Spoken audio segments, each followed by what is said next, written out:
If she was truly lost, the young lieutenant whispered with a faint grin, why does she look like she's the only one who knows exactly what's about to happen? The last light of day settled over forward operating base Iron Ridge, casting long shadows across rows of armored vehicles and helicopter paths. Rotor blades spun lazily in the distance while mechanics hurried beneath floodlights, tightening bolts and checking fuel lines one final time. Radios crackled with short bursts of coded messages as soldiers moved with the quiet urgency that always came before a major operation.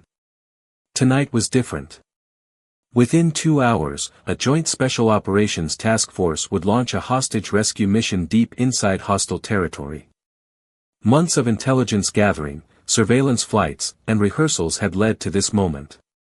Every vehicle, every rifle, every map inside the Tactical Operations Center represented weeks of preparation. No one expected a stranger to walk through the front gate. A lone woman emerged from the dusty access road, carrying a weathered assault backpack over one shoulder. Her multicam uniform bore the faded stains of long travel, and her boots were coated with dry mountain dust. A patrol cap shaded her blonde hair, while her blue eyes quietly surveyed the base without appearing impressed or intimidated. Commander Evelyn Brooks walked at an unhurried pace. She neither searched for directions nor looked around with uncertainty. She simply observed. Private Ryan Carter noticed her first. He nudged the soldier beside him with a smirk. Looks like someone missed the visitor parking.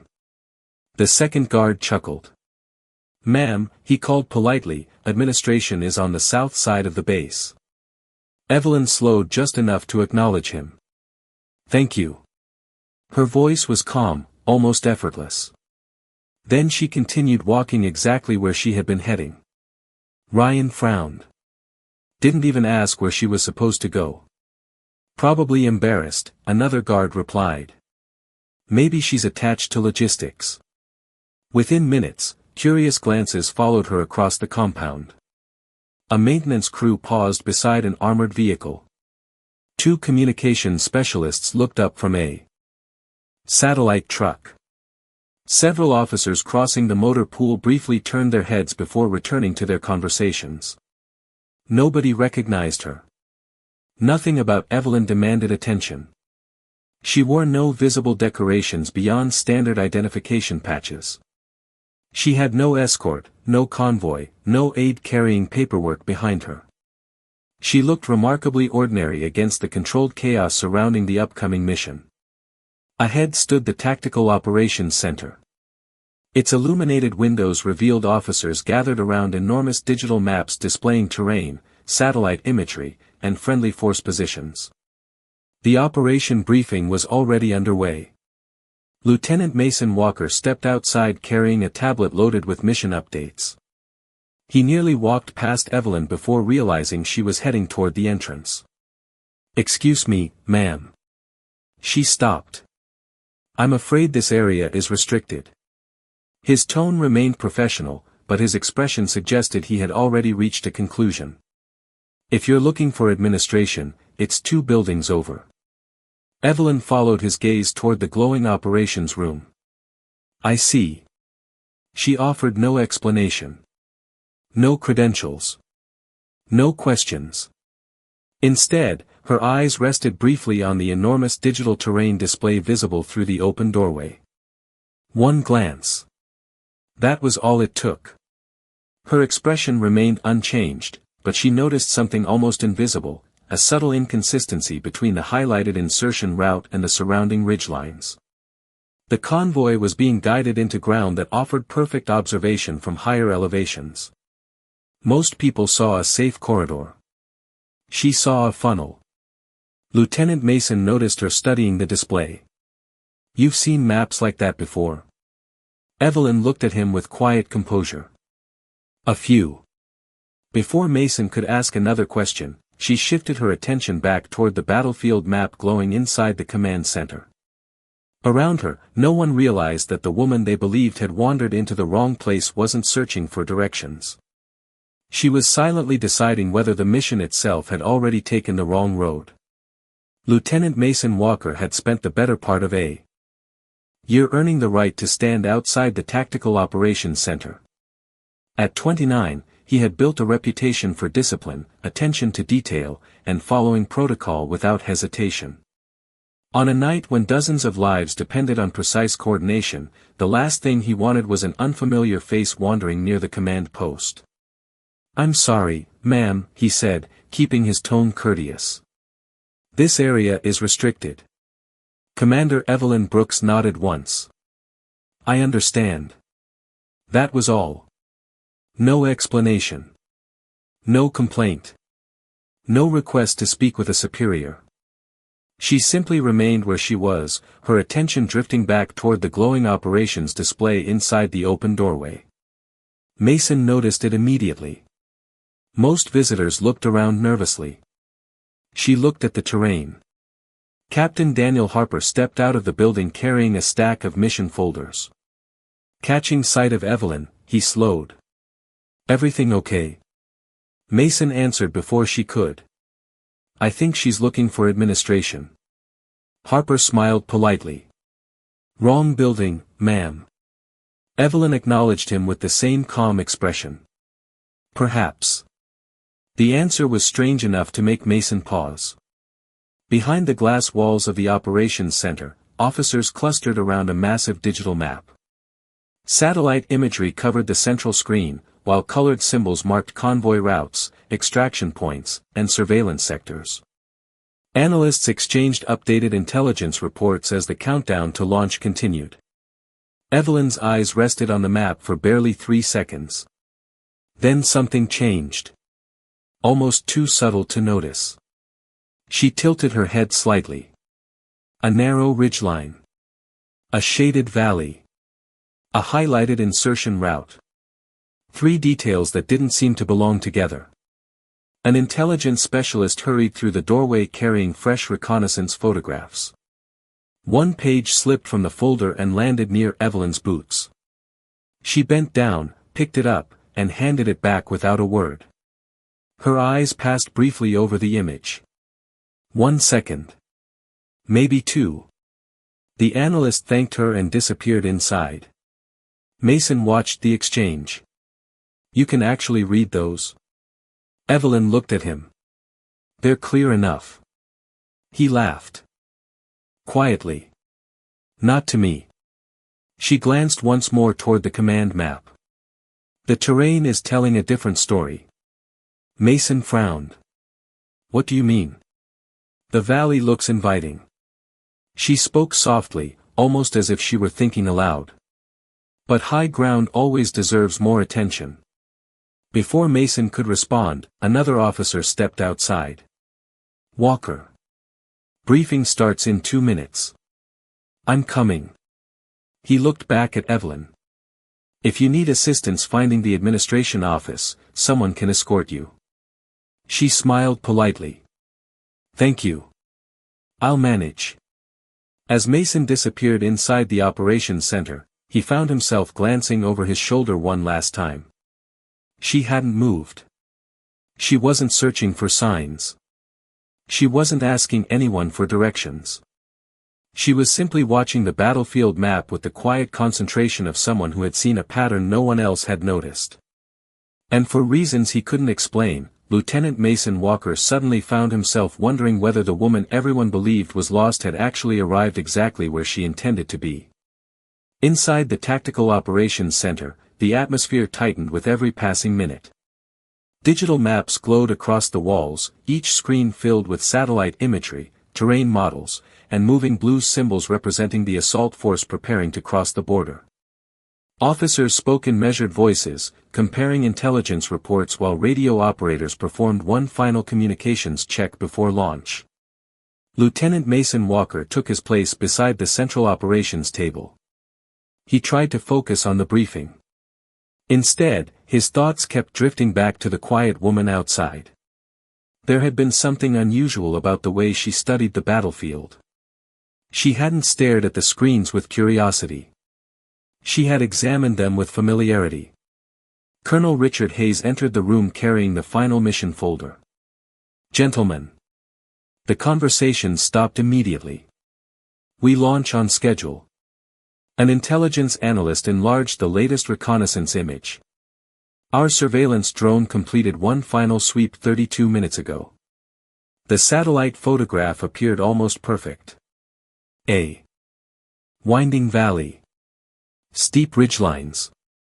Sparse tree cover. The highlighted convoy route looked safe. Predictable. Routine. Outside the command center, Commander Evelyn Brooks remained where she was. She quietly watched technicians fueling helicopters while another drone landed on a nearby recovery pad. A maintenance crew removed its damaged sensor housing. One technician frowned. Strange. His partner looked over. What? We lost thermal stabilization for almost 4 seconds. He shrugged. Probably a hardware glitch. Neither man thought much of it. Evelyn did. She slowly shifted her attention toward the mountain range visible beyond the perimeter fence. 4 seconds. Sometimes 4 seconds were enough to hide an entire convoy. A young intelligence officer hurried through the entrance carrying fresh image prints. As he passed, a page slipped from the folder and landed at Evelyn's feet. She picked it up. The officer smiled gratefully. "Thank you, ma'am." Her eyes briefly crossed the photograph before handing it back. There. A faint difference in shadow. Almost invisible. The tree line looked slightly darker along one section of the eastern ridge. Not because of sunlight. Because something large interrupted the ground temperature beneath it. Camouflage. Inside, Colonel Hayes pointed toward the digital map. Our enemy has shown no significant movement in the last 12 hours. Captain Daniel Harper nodded. The valley remains the fastest approach. Just outside the doorway, Evelyn spoke quietly. The valley isn't the problem. Several officers turned toward her. Lieutenant Mason stepped into the hallway. What do you mean? She looked at the terrain image once more. If I wanted to trap a convoy. She paused. I wouldn't defend the road. Her finger stopped just short of the eastern ridgeline. I'd own the high ground. Silence followed. Captain Harper exchanged an amused glance with another officer.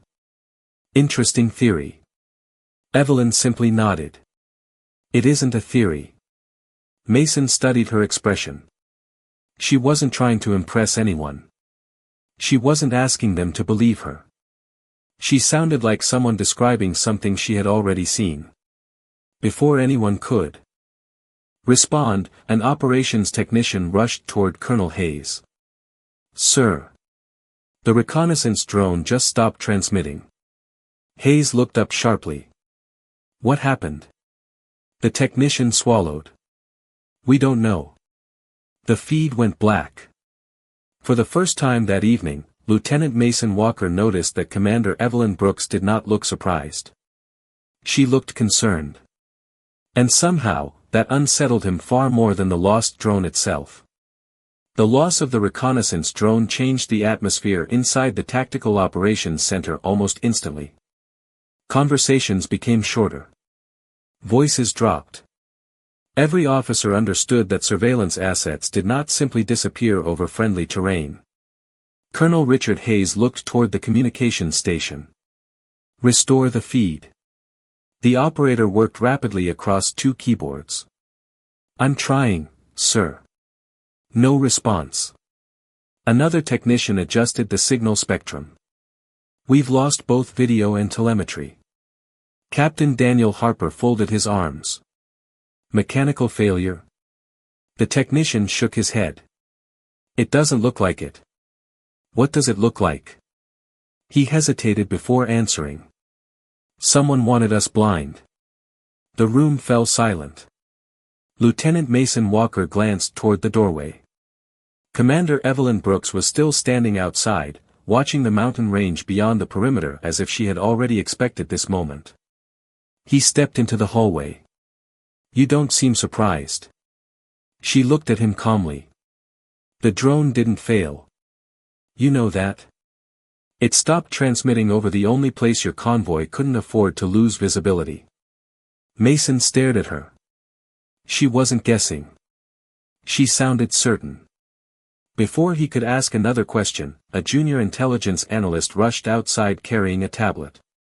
"Lieutenant." The last recovered frame. Mason took it immediately.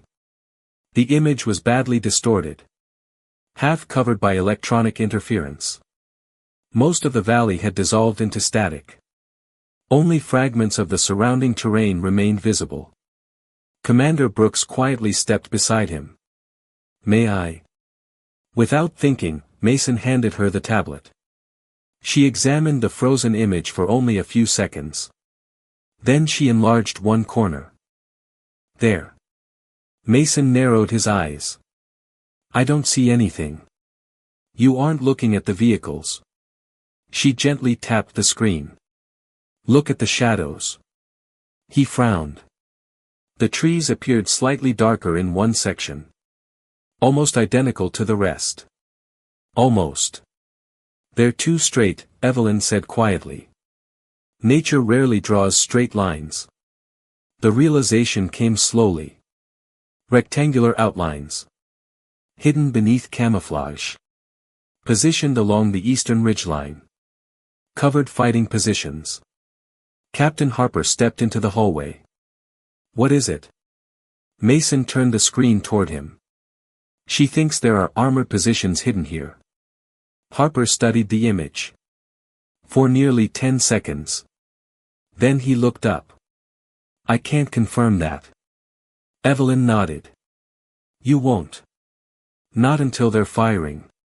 No one answered. The words lingered in the evening air. Inside the command center, alarms suddenly echoed through the building. A communications operator stood up so quickly his chair rolled backward. "Sir." Colonel Hayes looked over immediately.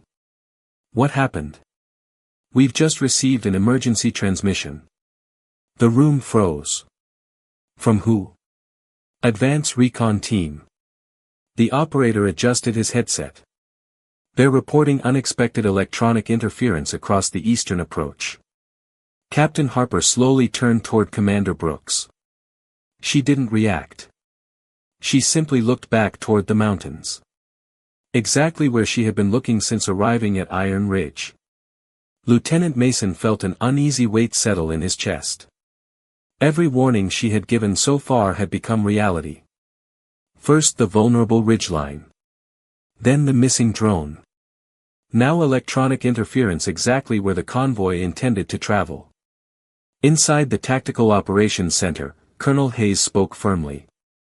"We proceed. The operation stays on schedule." No one challenged the decision. Commander Brooks didn't either. She quietly returned the tablet to Mason. "I hope I'm wrong." Her voice carried no pride. No satisfaction. Only concern. Then she stepped away from the command building and walked toward the darkened flight line, leaving Mason standing alone with the frozen reconnaissance image still glowing in his hands. For the first time that night, he found himself hoping she wasn't right. Because if she was, the mission had already begun to unravel before the first helicopter had even lifted off the ground. The first explosion echoed through the mountains before anyone inside the Tactical Operations Center understood what had happened. A deep, rolling blast rattled the windows. Less than 3 seconds later, every radio channel erupted at once. "Contact! Contact! Convoy taking fire! We've hit an obstacle!" The calm, organized command room transformed instantly. Operators reached for headsets. Analysts crowded around digital displays. Colored symbols began flashing across the battlefield map. Colonel Richard Hayes stepped toward the communications station. "Report." The radio operator struggled to separate overlapping transmissions. "Advance convoy has encountered enemy resistance." "Location?" "Eastern approach." He swallowed. "Near the ridgeline." Captain Daniel Harper slowly lowered his eyes. "The exact location." Commander Evelyn Brooks had warned them less than 15 minutes earlier. Another transmission cut through the static.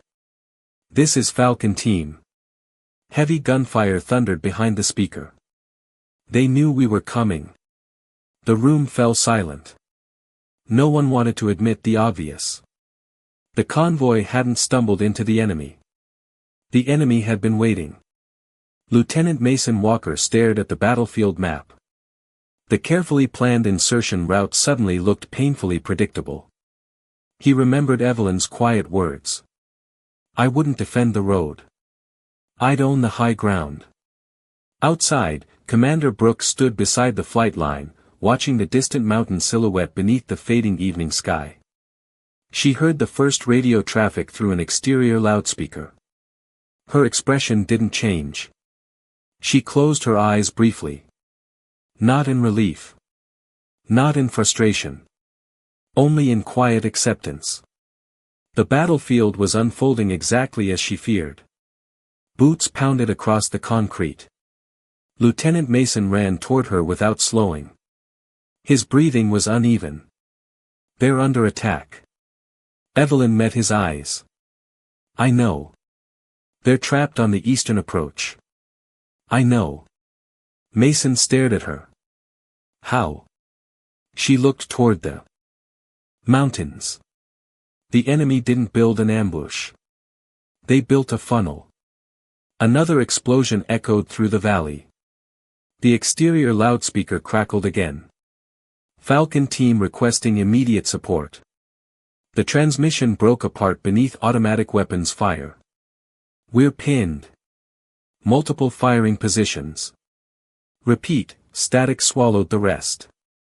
Mason felt his stomach tighten. Several members of Falcon Team were close friends. Men he had trained beside. Men he had watched prepare for this mission every day during the previous month. Inside the command center, officers searched desperately for alternatives. Colonel Hayes demanded fresh reconnaissance. There wasn't any. Captain Harper requested additional drone coverage. The remaining aircraft couldn't reach the area before daylight. Every option seemed to arrive one step too late. Outside, Mason finally asked the question he had been avoiding. If you knew. His voice was almost a whisper. Why didn't you force them to listen? Commander Brooks looked back toward the command building. I wasn't in command. No anger. No bitterness. Only a simple fact. Another emergency transmission arrived. This is Falcon Team Leader. Colonel Ethan Ross's normally steady voice sounded strained.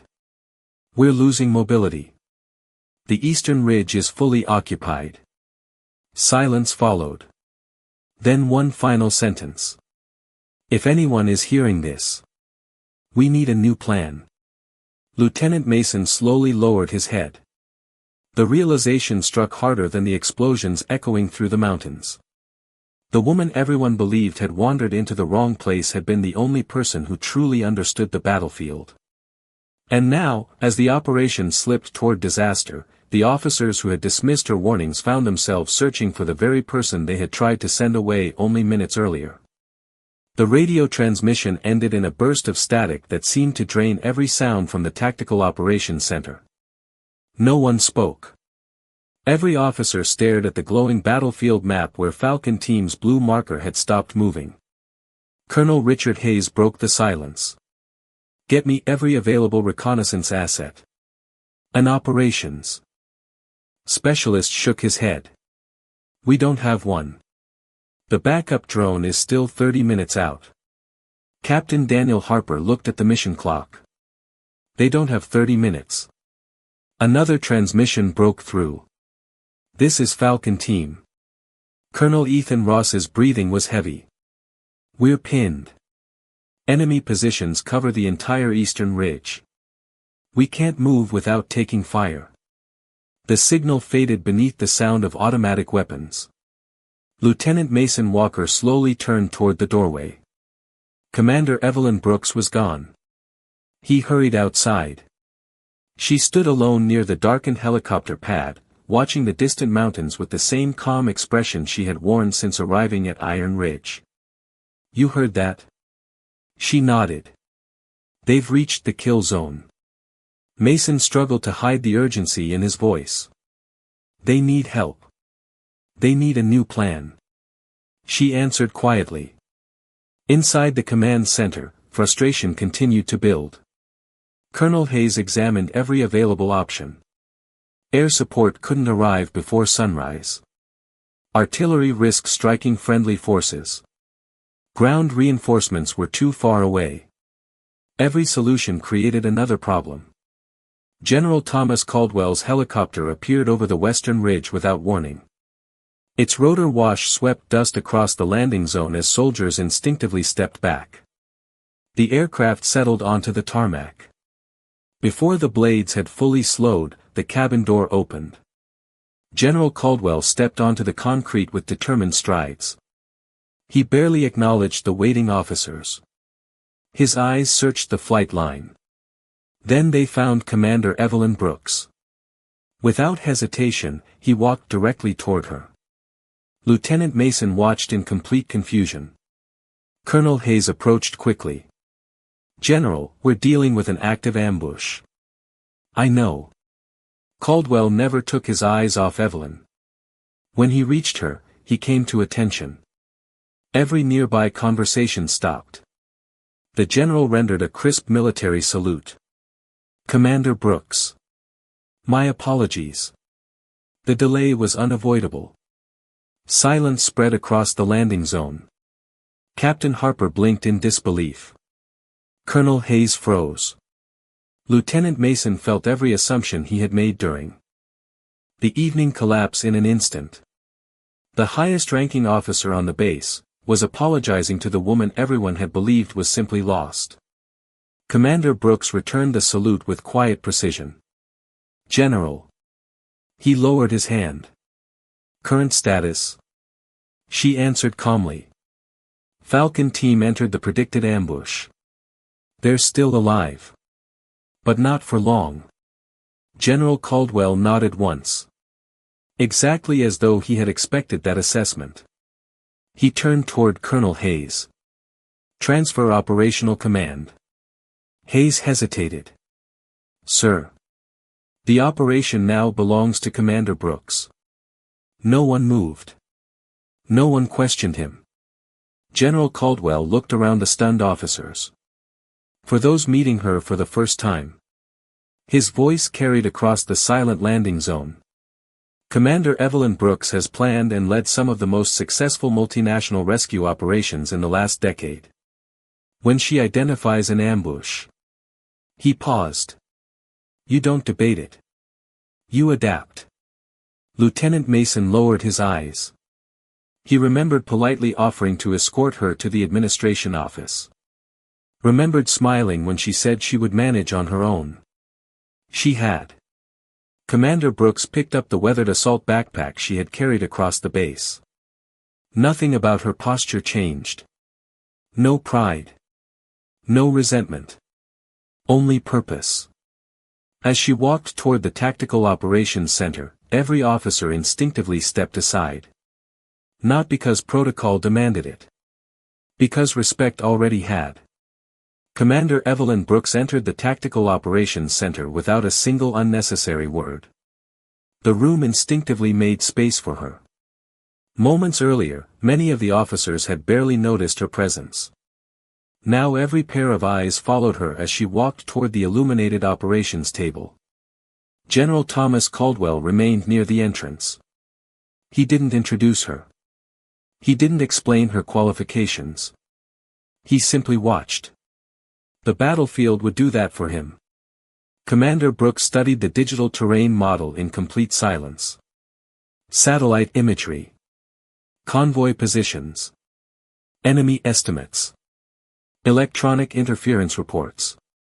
She absorbed every display with measured concentration. Lieutenant Mason. Walker noticed something unusual. She never looked rushed. She never asked anyone to summarize the situation. It was as though she had already begun solving the problem before entering the room. Finally, she reached for a grease pencil resting beside the map. She drew a single line. Not through the valley. Across a narrow ridgeline several kilometers to the west. Captain Daniel Harper leaned closer. That's not one of our planned routes. It is now, Evelyn answered. Her voice remained calm. No louder than before. She marked 3 separate locations. Move the reserve platoon here. The first circle. Deploy sniper overwatch along this ridge. The second. Redirect helicopter extraction to this landing zone. The third. Colonel Hayes studied the revised plan. That adds time. It removes predictability. She met his eyes. The enemy prepared for your schedule. They didn't prepare for your adaptation. No one argued. Lieutenant Mason immediately turned toward the communications station. Transmit updated coordinates. Priority Alpha. Operators moved at once. New frequencies opened. Fresh navigation data flowed toward Falcon Team. Commander Brooks continued. Delay close air support by 6 minutes. Captain Harper frowned. Why delay it? They're expecting helicopters immediately. She pointed toward the western ridgeline. Make them wait. The room grew quiet again. Every order seemed simple. But each one forced the enemy to react instead of controlling the fight. Another transmission came through the radio. This is Falcon Team. Colonel Ethan Ross sounded tired but steady. We're still pinned. Commander Brooks stepped beside the microphone. Colonel Ross. A brief pause. Then his reply came immediately. Commander Brooks. There was no surprise in his voice. Only recognition. I need your trust. You already have it. Lieutenant Mason noticed the difference instantly. Ross never questioned her authority. He never asked who she was. He simply waited. Commander Brooks looked back at the map. Deploy smoke across your eastern flank. Withdraw exactly 100 meters. Do not return fire. Captain Harper looked confused. They're taking heavy fire. They need to disappear before they can maneuver. Evelyn continued speaking into the microphone. When the enemy advances into the smoke. She tapped the western ridgeline. They'll expose themselves to our overwatch. Ross answered without hesitation. Understood. We're moving. The transmission ended. For several long seconds, nobody spoke. The Tactical Operations Center settled into disciplined motion. Analysts updated battlefield graphics. Signal specialists rerouted communications. Intelligence officers tracked changing enemy positions. Commander Brooks quietly stepped back from the map. She didn't hover over anyone. She didn't repeat instructions. She trusted every soldier to perform the task assigned to them. General Caldwell watched the room transform. Only 30 minutes earlier, confusion had dominated every conversation. Now every movement carried purpose. Lieutenant Mason realized the difference wasn't louder commands. It wasn't higher rank. It was clarity. Commander Brooks hadn't changed the battlefield with force. She had changed the way everyone understood it. And somewhere beyond the mountains, Falcon Team had just received the first real chance they had been given since entering the ambush. The first sign that Commander Evelyn Brooks had changed the battle did not come from the operations map. It came from the radio. For nearly 20 seconds, nothing but static filled the Tactical Operations Center. No one moved. No one spoke. Lieutenant Mason Walker watched the digital clock on the wall count upward. Every passing second felt heavier than the last. Then a calm voice finally broke through the silence. Falcon Team to Iron Ridge. Colonel Ethan Ross sounded tired. But alive. We're moving. A collective breath escaped the room. Commander Brooks stepped closer to the communications console. Status. Ross answered immediately. Smoke deployment worked. The enemy pushed forward exactly as expected. Captain Daniel Harper looked toward the battlefield display. Blue markers that had remained motionless only moments earlier were moving again. Slowly. Deliberately. Away from the kill zone. An intelligence analyst pointed at the western ridgeline. They're entering the Overwatch sector. Commander Brooks nodded once. Stand by. Another transmission arrived almost instantly. This is Sniper Team Bravo. We have multiple hostile positions exposed. Request permission to engage. Commander Brooks never hesitated. Permission granted. Several seconds passed. Then the distant rhythm of precision rifle fire echoed faintly through the radio. Not continuous. Measured. Disciplined. One shot. A pause. Another shot. Inside the Tactical Operations Center, red enemy symbols began disappearing from the digital map. Captain Harper leaned closer. They're collapsing. General Thomas Caldwell quietly folded his arms. They're losing command and control. Commander Brooks never took her eyes off Falcon Team's position. They'll try one last maneuver. Lieutenant Mason looked at her. You know that? They've lost the advantage. They'll try to recover it. Almost on cue, Colonel Ross's voice returned. Commander. 3 technical vehicles approaching from the north. Captain Harper immediately answered. We should engage. Commander Brooks gently raised one hand. Negative. The room became still. Ross sounded uncertain for the first time. They're closing fast. Hold your fire. 5 tense seconds passed. Then 10. The approaching vehicles suddenly turned east instead of continuing toward Falcon Team. Lieutenant Mason stared at the map. They're leaving. Commander Brooks shook her head slightly. No.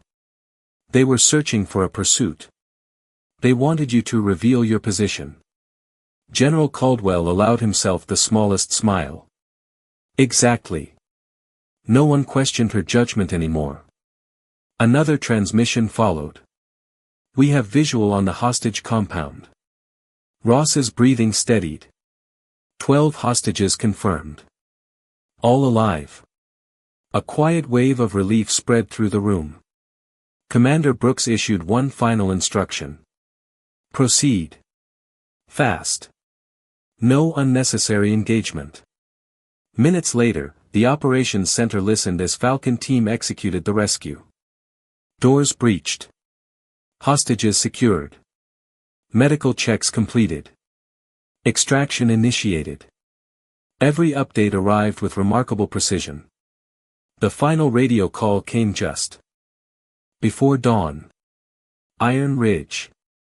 Ross's voice carried something it had lacked all night. Confidence. Mission complete. 12 hostages recovered.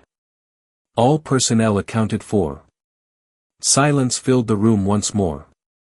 This time, it wasn't fear. It was relief. Captain Harper slowly leaned back. I don't believe it. Lieutenant Mason looked toward Commander Brooks. Only hours earlier, he had politely offered to escort her away from the command center. Now every soldier inside the room owed their success to the quiet woman no one had recognized. Commander Brooks calmly placed the grease pencil back beside the operations map. She didn't smile. She didn't celebrate. She simply watched the blue symbols carrying Falcon Team and 12 rescued civilians move steadily toward friendly territory. General Caldwell finally spoke. Outstanding work, Commander. Evelyn answered without looking away from the screen. They're the ones who carried it through. Outside, the first rays of sunlight touched the mountain peaks. For Falcon Team, it was another successful mission. For everyone inside Iron Ridge, it was the morning they learned that true leadership often arrives without announcing itself. The sun rose slowly over forward operating base Iron Ridge, washing the mountains in pale gold as the first helicopter settled onto the landing pad. Its rotors slowed. The side door opened. Falcon Team stepped onto the concrete one by one. Dirty uniforms. Exhausted faces. Every soldier who had entered the mission the night before had returned. Behind them came 12 rescued civilians wrapped in thermal blankets, escorted toward waiting medical personnel. No cheers erupted across the base. Professional soldiers rarely celebrated loudly. Instead, a quiet sense of relief spread through the flight line. Colonel Ethan Ross climbed down last. He paused only long enough to remove his helmet before scanning the crowd. Lieutenant Mason Walker noticed where his eyes settled. Commander Evelyn Brooks stood alone near the edge of the runway, exactly where she had been standing before the operation began. She hadn't moved toward the spotlight. The spotlight had simply found her. Ross walked directly to her. The conversations around them gradually faded. When he reached her, he stood at attention. Then he rendered a sharp salute. "Commander." His voice carried across the silent flight line. "We completed the mission because you changed the battle before we ever fired our way out." Commander Brooks returned the salute. "You completed it. I only showed you another path." Ross smiled faintly. "No. You showed us the right one." Lieutenant Mason lowered his eyes. Those words stayed with him. Only hours earlier, he had mistaken her for a lost visitor. Now one of the most experienced combat leaders in the task force was publicly acknowledging that she had saved every member of his team. General Thomas Caldwell approached quietly. "The official report will recommend commendations." Commander Brooks nodded. "Good. There will likely be questions from higher headquarters. I'll answer them." Again, she simply nodded. Nothing about medals or recognition seemed to interest her. Instead, her attention shifted toward one of the rescued children climbing into an ambulance while holding the hand of a military medic. The little girl looked back toward the soldiers and offered a timid smile. Commander Brooks smiled back. It lasted only a second. Lieutenant Mason noticed it. It was the first genuine smile he had seen from her all night. He finally walked over. "Commander." She turned. "I owe you an apology. You arrived carrying responsibility for all of us. And I treated you as though you didn't belong here." Commander Brooks regarded him quietly. There was no disappointment in her eyes. Only understanding. "You were protecting your post. I should have listened." She shook her head gently. "You did. When it mattered most." Those simple words lifted a weight Mason had carried since the first explosion echoed through the valley. General Caldwell glanced toward the waiting helicopter. "It's time." Commander Brooks picked up the same weathered assault backpack she had carried through the front gate the previous evening. No entourage followed her. No ceremony delayed her departure. She walked toward the helicopter with the same calm, measured pace that had first drawn curious glances from the guards. Only now, every soldier she passed instinctively stepped aside. Not because of her rank. Because of their respect. As the helicopter lifted into the bright morning sky, Lieutenant Mason continued watching until it disappeared beyond the mountains. Months later, new officers arriving at Iron Ridge would occasionally hear veterans tell the story of the quiet woman who had walked into the base carrying nothing more than an old backpack. Some remembered the commander. Others remembered the mission. But those who had witnessed that long night remembered one lesson above all else. The woman everyone believed was lost, had known the way long before anyone else realized they needed a leader.